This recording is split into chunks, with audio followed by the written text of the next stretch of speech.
season title? Potential. I mean, we have potential. We definitely have potential to win it. Good tracks coming up for us. It's going to be a race against execution, I think, for ourselves. That'll be the biggest thing. And then obviously your Daytona result will play a big factor as well. Last week you mentioned how you're really chasing wins and not really looking for the regular season championship, but how important would it be to win it? Yeah, I mean, it certainly would be beneficial. But yeah, I mean, I'd love to get as many wins as possible. And that's kind of the predicament we were in last week when it came to our strategy of, do we go ahead and take this 1 point that's a given, or do we, really go for the win? And I told Chris before the race, just whatever it takes to give me the strategy to win. And so it's just the tough balance that we've got, and it's kind of this format and how it all works out. Sometimes you got to make that choice, and we obviously took the points. How often do you think about your legacy? I mean, every now and then I would think so. I just think, you certainly, when people introduce you and things like that, they always kind of give you accolades, and so you just want to create a longer introduction for yourself. It's probably a little unfair, but how would you rank yourself or compare yourself to Jimmy, Kyle, other guys your generation? I don't know. I just always felt like I was like kind of second best to those guys. Jimmy in his prime was just so incredibly hard to beat. I mean, while I may have had him once or twice, like he over the long haul, he still put together more wins, right? More championships, obviously. So I don't know. I just always have felt like there's always been someone come in and just be a little bit better than me, and so I've just always been the next. Even now, like when you're winning races. Well, like you now, are. I mean, honestly, right now I feel as good as anyone, and I feel like I can win 95% of the weeks that we show up, and that's something that's very, very rare. So certainly right now I feel pretty comfortable in it, but it's hard to argue the accolades that the others have against what I have. Does the car feel like the same as it did in the test? Yeah, it all felt the same to me. The dirty air was really the only thing that was different. We didn't have that much traffic during the test, so the car felt the same when it was all by itself. The dirty air felt like dirty air does. Felt very dirty, very dingy. So it's going to be what you mean. It'll be very dirty, very dirty air. Yes. Dirty means difficult to pass. It will be extremely difficult, absolutely. Where would a Brickyard 400 rank among your accolades? I mean, I think probably next to the Southern 500s, I would say.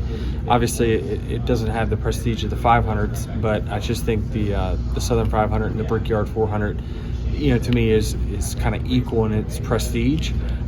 So we've got 3 of those Southern 500s, so I would say it just puts it kind of right there with that Coke 600 and those Southern 500s. And in the event of not winning, there's always the comfort of next year. So when you had the flat in 2020, how frustrating was it to not have that next year and not know if you would ever get it until now?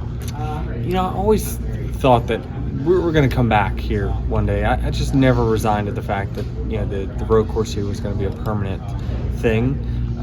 But I just didn't know how long my career would go at that point, right? I mean, I was at the time 40, and so I mean, I don't have that many chances left. It's less than what's on my hand, I would think. So I mean, you just got to take advantage of every opportunity. 2020 was an enormous opportunity. 2018 was a very underrated opportunity. Brad caught a caution there that really just was untimely for us. But overall, I feel like I've always been in contention here, just never gotten it done. How would the break allow for more charter negotiations? Like, will that allow NASCAR officials and team officials, or for those people involved, they're not racing every week? They're focused on racing every week, so it's not really going to make much of a difference. Yeah, I'm not sure on there, and obviously you reported that we sent something back, and that's all true, and so I think now we just kind of wait to see what their response is and how far apart or closer that we are together. What's 2311 going to do in terms of getting employees time off over this break? I was asked it last week, but I don't really truly have the answer, but I do believe that we will be dark for a certain period of time. How would you look at the performance of the 45 team? Very consistent, obviously the regular season championship, the 23 on the other end. Why the discrepancy? Would you?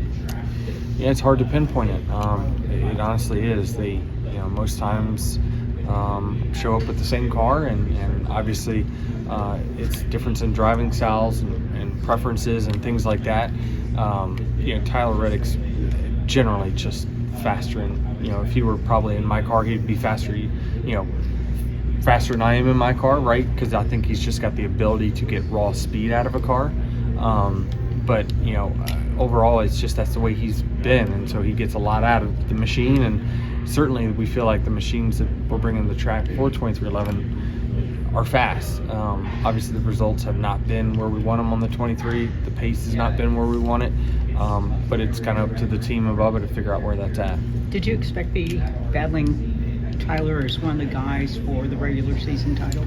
We expected it, yeah. I mean, I think that week in, week out, we know that he's driving a car is as good as mine, generically speaking. And again, like I spoke, I think if we drove the same car, he would have more outright speed than I would. But again, there's so much that goes into racecraft and getting to the checkered flag. But I just think that, we knew that he was going to be really, really good. There's actually some really good graphs on X about where drivers are running versus where they're finishing, and the 45 is kind of inverse of us.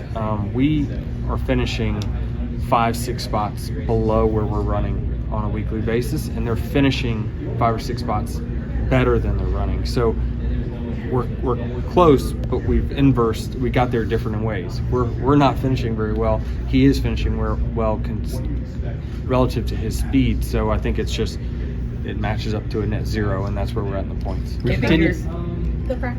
This is Custom Pat Chats. But what makes us custom? Well, that actually begins with you. We're just bringing your unique vision to life. No knockoffs, no lookalikes. Your design is one of a kind. We know hats, we know design, and we know quality. The proof? It's in our production. Hand-stitched with precision and care, with brands you know and trust. A one-of-a-kind patch deserves a one-of-a-kind treatment, all the way to your doorstep.